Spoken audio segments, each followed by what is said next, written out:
Tatum's still talking about COVID. So it's when was the last time he said something? I think Last it was night. yesterday. Yeah. No, He said he still doesn't feel himself. Yeah. it's not good. And that's another factor in this season. It's almost like the Patriots.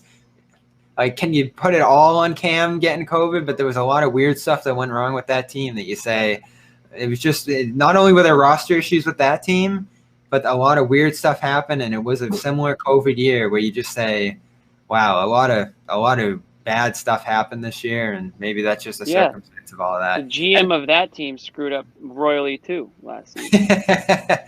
But so that's why I don't like firing Brad, because I think this year is so weird. And I've said this across sports, frankly. I mean, in college, coaches have been fired left and right. Teams are doing buyouts. You look at those situations and you say, this is a weird year. So you're going to make these drastic moves, change your front office, change your coach situation because of a weird year where just nothing's normalcy. That more than anything is why I'm against firing Brad, because I think he has a proven track record over 7 years before this of coaching outstanding. And this year, just because it got wacky, injury struck, COVID hits, they have an awful schedule. You're going to fire a coach over that? It's not. Now, if they miss the playoffs, we'll see. Right, that would be unacceptable. All right, Doc, tell him. Oh my gosh, you got canned. But that's I don't think they're gonna. No, I agreed with. I didn't like the fire Clippers Brad. firing Doc. I thought that was a bad move. That was like verbatim what he said. Literally, that was his speech. No, yeah, that was kind of where I pulled that from too. Like a lot of people have been talking about that. But again, you know what, Bobby? You know what, Bobby? If Doc lost that locker room, or if they tuned him out, nobody was really saying, "Oh, Doc can't coach anymore." He just couldn't coach those guys anymore for whatever reason, and he's doing a hell of a job in Philly.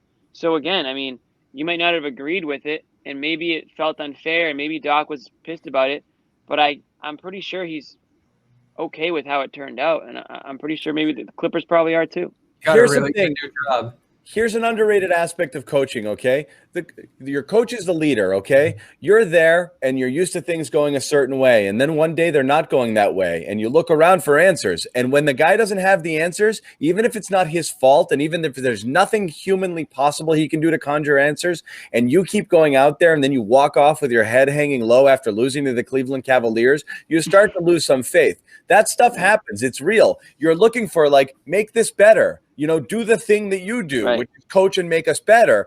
And when the results aren't better, even if it's really the personnel or a bunch of other issues that don't have to do with the coach, you start to lose faith in the message. It happens, it could happen to anybody, even the best coaches out there. Like, why does Bill Belichick work?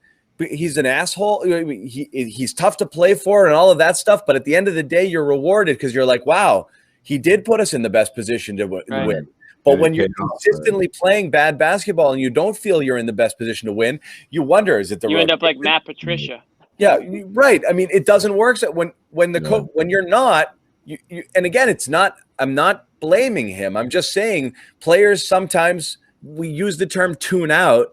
I don't know if that's the right word, but sometimes he doesn't make the impact necessary to push the team in the right direction. I don't know if that's happened, but that's a tough phrase.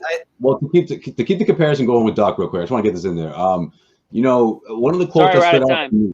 One of the quotes that stood out to me, like a week removed, was when he said, "Listen, when the conversation is being had about if the team is better moving forward or how can he fix things, that's when you know it's time to go." So, I mean, I keep yawning. Brad could reach that point at the end of this season. I mean, we talked about that, and I think Brad could be in a space where, or at least Danny could be in a space where he thinks, listen, if we're having this conversation and if it's getting to a point where we're not quite sure or Brad's not quite sure what the next big move is to fix things, then that's a conversation to have where, okay, well, the next step is who's a potential replacement. But I don't know if the Celtics have reached that point. Again, that's an off-season conversation. I mean, we got to see this team through. Yeah, to continue that comparison, if you're like the Clippers and you just move to the next guy down the bench. We started it too, right, Jimmy? I don't know. Bobby did. Bobby started. If you just move to the next guy down the bench, Jay Larinaga, What's going to change here? No, man. Ty Lue hasn't changed too much about the Clippers this year. I know they've had spurts, but they're still an awful fourth quarter team. I was pretty freaking certain moving from Claude to Cassidy wasn't going to make a difference, and the Bruins immediately played like a different team. You know, different sport.